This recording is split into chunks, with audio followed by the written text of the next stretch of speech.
Hello दोस्तों, मैं शेखर स्वागत करता हूँ आपका अपने YouTube channel Shekhar study point पर। दोस्तों, समान हिंदी आपकी चल रही थी जिसमें हम भाषा के विषय में अध्ययन कर रहे थे। ठीक है, हमने भाषा के बारे में बताया, भाषा के प्रकारों के बारे में बताया। भाषा के प्रकारों की चर्चा मैंने की, मौखिक भाषा, लिखित भाषा। ठीक है, एक अन्य प्रकार मैंने सांकेतिक भाषा भी आपको बताया था।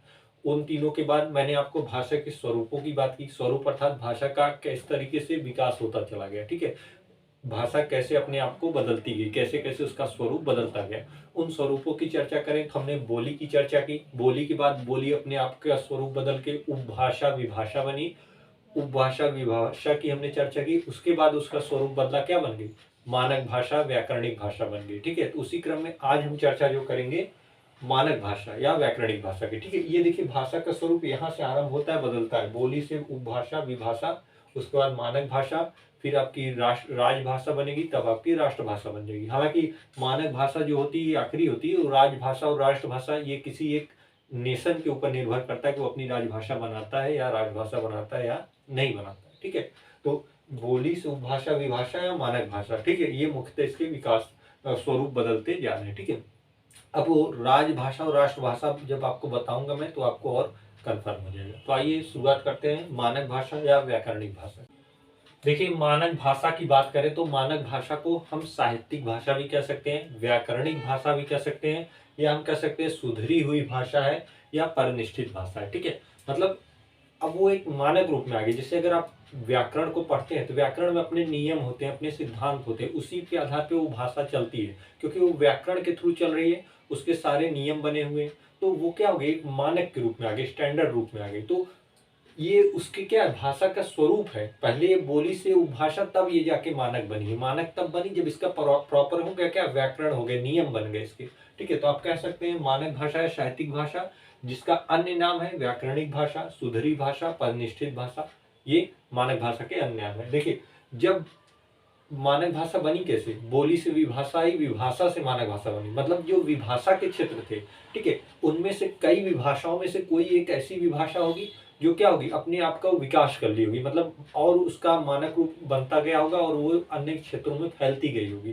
क्योंकि मानक भाषा तभी होगी जब इसका क्षेत्र विस्तृत हो जाएगा, मतलब पूरी जनसंख्या के करीब 50 से 60% लोग इसको अपनाने लगेंगे, इसका प्रॉपर साहित्य हो जाएगा, इसकी रचनाएं आरंभ हो जाएंगी, तो मानक होती है। तो जो विभाषाओं में से कोई एक ऐसी मान लीजिए विभाषा होगी जो अपने आप को विकसित कर ली होगी और वो मानकी रूप धारण कर ली होगी, तो वो क्या होगी, अपने आप में मानक भाषा होगी। जैसे आप हिंदी की बात करें तो हिंदी पहले बोली रही होगी, बोली से विभाषा उपभाषा के रूप में आई होगी, अब वहां से अपना रूप विस्तृत करते हुए क्या हो गई, एक मानक भाषा हो गई। आज भारत की एक मानक भाषा बन चुकी है हिंदी। ठीक है, तो जब विभाषा विकसित होकर अपने आप को व्याकरण सम्मत बना लेती है, व्याकरण सम्मत मतलब इसकी साहित्य आरंभ हो जाते हैं, इसके अपने रूल नियम हो जाते हैं, अर्थात जिससे अपने नियम और शर्तें निर्धारित हो जाते हैं, तो वह भाषा मानक रूप माना जाता है, वह भाषा का मानक रूप माना जाता है। ठीक है, तो इस चीज को क्या है आप नोट कर सकते हैं कि जब विभाषा विकसित होती है और अपने आप को व्याकरण सम्मत बना लेती है, अर्थात उसके कहने का मतलब है जिसमें नियम शर्तें हो जाती हैं अपने आप की, मतलब खुद की नियम और शर्तें हो जाती है उसके व्याकरण में, तो वो क्या हो जाती है, वो एक भाषा का मानक रूप माना जाता है। देखिए, इसमें व्याकरणिक रचना आरंभ हो जाती है। मैंने आपको बताया कि इसमें साहित्य हो जाएंगे, व्याकरण हो जाएंगे, क्योंकि इसके अपने आप नियम शर्तें हो गई, तो इसमें साहित्य भी मिलने लगे। जैसे आप देखिए, अवधि में आपको मिलता है रामचरितमानस, या ब्रजभाषा में सूरदास जी की बहुत सारी रचनाएं मिलती हैं, अंग्रेजी में लिटरेचर वागे आपको मिलेगा, और हिंदी की बात करें तो हिंदी चूंकि भारत की मानक भाषा भी बन चुकी है, मानक भाषा में ये सारी भी आते हैं, लेकिन अभी उनके क्षेत्र भी उतने विकसित नहीं हुए, लेकिन मानक भाषा में माने जाने लगे हैं। ठीक है, पहले ये सब भी बोली थे, पहले उसके बाद वे विभाषा बने, अब ये मानक भाषा में आ गए, क्योंकि यहाँ से आपको साहित्य की रचनाएं देखने को मिलने लगेगी, और प्रॉपर साहित्य की रचनाएं जब मिलने लगे जिसमें नियम शर्तें हो जाए, तो वो सब सारी मानक भाषाएं हो जाती है। ठीक है, भारत में लगभग लगभग 15 विकसित भाषाएं, विकसित भाषा मतलब वो मानक भाषा के रूप की में है या मानक भाषा बनने की कगार पे पहुंच चुकी है, या बन भी आधी के क्या मान के चलिए 50-60% तक बन ही चुके हैं। तो 15 ऐसी भाषाएं क्या जो विकसित है, मतलब उनके साहित्य बन चुके हैं, उनके अपने आप नियम बन चुके हैं। ठीक है, तो ये आपकी मानक भाषा थी। ठीक, हमने बोली विभाषा और मानक भाषा को देख लिया। अगला क्रम होगा राजभाषा का। अब ये राजभाषा मानक भाषा के में से ही कोई एक बनती है, मतलब अब भाषा का स्वरूप अगर आप देखेंगे तो वो बोली उपभाषा या विभाषा, उसके बाद मानक भाषा साहित्यिक भाषा, यहाँ तक हो चुका है पूरा। ठीक है, अब इसी मानक भाषा में कोई राष्ट्र उसे अपनी राजभाषा मान सकता है बोलने वालों के आधार पर, या कोई राष्ट्र उसे अपनी राष्ट्रभाषा मान सकता है। ठीक है, जैसे हमारी मानक भाषा हिंदी थी, हमने क्या किया, हिंदी को राजभाषा मान लिया। अभी राष्ट्रभाषा नहीं बनी, राजभाषा बन चुकी। ठीक है, जैसे अदर फॉरेन कंट्री में इंग्लिश कहीं कहीं क्या है, राष्ट्रभाषा है, मतलब कि उस राष्ट्र की भाषा है। ठीक है, तो आइए देखते हैं अब राजभाषा क्या होती है। मानक भाषा के बाद आती है राजभाषा। ठीक है, हमने बोली, उपभाषा और मानक भाषा तक देख लिया, उसके बाद आती है राजभाषा। अब राजभाषा किसे कहते हैं?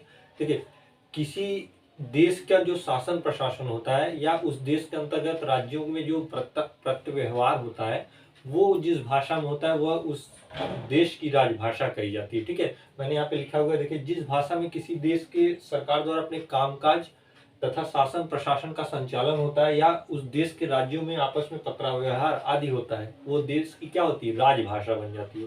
जैसे ये आप कह सकते हैं कि किसी देश के संविधान में अगर राजभाषा का जिक्र है, अगर संवैधानिक के अनुसार देखें तो किसी देश के अगर संविधान में राजभाषा का जिक्र है तो वो भाषा क्या होगी, राजभाषा होगी। जैसे संविधान में वर्णित भाषा को राजभाषा कहते हैं। अगर आप भारत देश की बात करें तो भारत के संविधान में अनुसूची 8 के अंतर्गत जो भाग 17 में अनुच्छेद 343 से 351 तक ये राजभाषा का जिक्र किया गया है, जिसमें हिंदी को हमारी राजभाषा बताई गई है। ठीक है, तो संविधान में अगर वर्णित भाषा है तो भी राजभाषा है। अगर किसी राज्य द्वारा, मतलब किसी देश की बात की जा रही है, यहाँ राज्य से संबंधित है राष्ट्र का। ठीक है, अगर किसी राज्य की ये शासन प्रशासन की भाषा है या उस राष्ट्र के अंतर्गत विभिन्न राज्यों में जो पत्र व्यवहार होता है उसकी भाषा है तो वो क्या होगी, राजभाषा हो जाएगी। ठीक है, ये प्रत्येक देश की अपनी अपनी होती है। जैसे भारत में क्या है, हिंदी है, और साथ ही साथ अंग्रेजी को क्या है, राजभाषा का गौरव प्राप्त है। अगर आप उत्तर प्रदेश की बात करें, चूंकि भारत की राजभाषा हिंदी है, उत्तर प्रदेश में अगर बात करेंगे तो हिंदी के साथ साथ उर्दू को भी लिया गया है। ठीक है, तो राजभाषा बस इतना ही है, क्योंकि मानकीकरण के बाद वो भाषा उस राष्ट्र के ऊपर निर्भर करती है कि वो अपने बोलने वालों के आधार पर किस आधार पर उसे राजभाषा का दर्जा देता है। ठीक है, तो एक तो संवैधानिक कारण हो सकता है, अगर संविधान ने उसे मान्यता दे दी है तो राजभाषा हो जाएगी। दूसरा भी वो कारण होता है, संविधान मान्यता तब देगा जब उस राज्य का शासन प्रशासन संचालित होने लगे उस भाषा में, या पत्र व्यवहार होने लगे। जैसे अगर भारत सरकार का कोई गजट आता है तो उसमें राजपत्र भारत सरकार का जब भी आता है तो उसमें हिंदी भाषा के रूप में लिखी होती है। ठीक है, हालांकि अंग्रेजी में भी जारी होता है और हिंदी में भी जारी होता है। हिंदी क्या है, मानक भाषा है। ठीक, तो भारत, यहाँ तक आपने देख लिया। आप इन सभी चीजों को लिखते चलिएगा। राजभाषा में कुछ है नहीं, बस आप इतना ही जानते रहिए। ठीक है, ये प्रत्येक राज्य की, राष्ट्र की अपनी अपनी होती है। ठीक है, यहाँ पे राज्य का मतलब आप किसी राज्यों से न समझिएगा, राष्ट्र से समझिएगा। ठीक है, राष्ट्र के अंदर अगर राज्यों की बात की जाए तब, जैसे भारत के अंतर्गत उत्तर प्रदेश, बिहार, इन सब से। ठीक है, तो हमने बोली के बाद उपभाषा को देख लिया, विकास का क्रम, उपभाषा के बाद मानक भाषा, मानक के बाद राजभाषा, राजभाषा के बाद अब ये राष्ट्रभाषा देखेंगे। ठीक है, अब चूंकि राष्ट्रभाषा की बात आ चुकी है, हालांकि भारत में कोई राष्ट्रभाषा है नहीं, अदर देशों में राष्ट्रभाषा है। ठीक है, देखिए, मैंने कहा हर देश की अपनी अपनी राजभाषा हो सकती है। जैसे चीन की मंदारिन होती है जो दूसरी सबसे अधिक बोली जाने वाली भाषा है। ठीक है, पहली अंग्रेजी है। तो ये सब चीजें आगे आपको बताई जाएंगी। आइए देखते हैं राष्ट्रभाषा। ठीक है, राष्ट्रभाषा क्या होती है? अगर किसी राष्ट्र में अगर राजभाषा वह भाषा बन सकती है जिसमें बोलने वालों की अधिकतम संख्या 60 से 70% या उससे भी अधिक हो जाए तो वह उस देश की राष्ट्रभाषा बन सकती है, बशर्ते अब उस देश का संविधान या वहाँ की सरकार जिस तरीके से उसे मान्यता देती है। ठीक है, देखिए, जो भाषा किसी देश की कुल जनसंख्या की 60 से 70% जनसंख्या प्रयोग में लाने लगती है, मतलब उसे व्यवहार में लाती है, उसे समझने लगती है, तो वह उस राष्ट्र की राष्ट्रभाषा बन सकती है। जैसे अगर किसी देश के अंतर्गत विभिन्न राज्यों में अगर बोलने वाले की संख्या अधिक होती जाए, अगर जैसे हिंदी भाषा की अगर हम बात करें, भारत के कई राज्यों में हिंदी बोली जाती है, लगभग 74% या उससे भी अधिक लोग हिंदी को बोलते हैं, समझते हैं और उसे लिख पाते हैं। ठीक है, तो वह भारत की राष्ट्रभाषा बनने की प्रबल दावेदार है, लेकिन कुछ राजनीतिक कारण होते हैं या कुछ विरोध होते हैं जिसके कारण वह नहीं बन पाती। तो राष्ट्रभाषा वह भाषा होती है जहां जिस राष्ट्र में वो अधिकांशतः लोगों द्वारा बोली जाए या समझी जाए, वही राष्ट्रभाषा होती है। जैसे देखिए, हमने यहाँ पे लिखा 74% से अधिक लोग भारत में हिंदी को समझते हैं, बोलते हैं, और भारतीय संविधान ने इसे राजभाषा का दर्जा भी दिया है, लेकिन यह भारत की राष्ट्रभाषा नहीं बन पाई है। इसके पीछे बहुत सारे राजनीतिक कारण है, वो एक अलग बात है।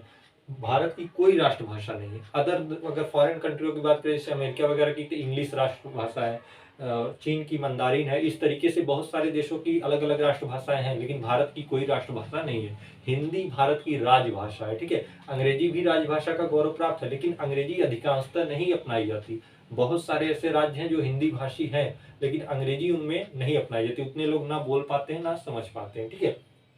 तो राजभाषा बस वही है जिस देश की सरकार ने उसे संवैधानिक मान्यता दे दी है, वो राष्ट्रभाषा बन गई है, और वहाँ पे बोलने वालों की संख्या अधिकांशतः होनी चाहिए। हमारी हिंदी राष्ट्रभाषा की प्रबल दावेदार है, और ये बन भी जानी चाहिए, ठीक है, क्योंकि एक राष्ट्र एक भाषा बहुत ही बेहतर होता है। देखिए, बोली, उपभाषा, मानक भाषा, राजभाषा, राष्ट्रभाषा, यहाँ तक आपने भाषा के पूरे स्वरूप को देख लिया। हमने भाषा की बात की, भाषा के प्रकारों की बात की, मौखिक, लिखित, एक अन्य प्रकार था सांकेतिक, ठीक है। मुख्यतः दो प्रकार में बताया, मौखिक और लिखित। फिर भाषा के स्वरूप को हमने देखा, बोली, विभाषा, उपभाषा, साहित्यिक भाषा, राजभाषा, राष्ट्रभाषा। ध्यान दीजिएगा, हिंदी भारत की राजभाषा है। राष्ट्रभाषा का गौरव भारत में किसी भी भाषा को प्राप्त नहीं है, ठीक है।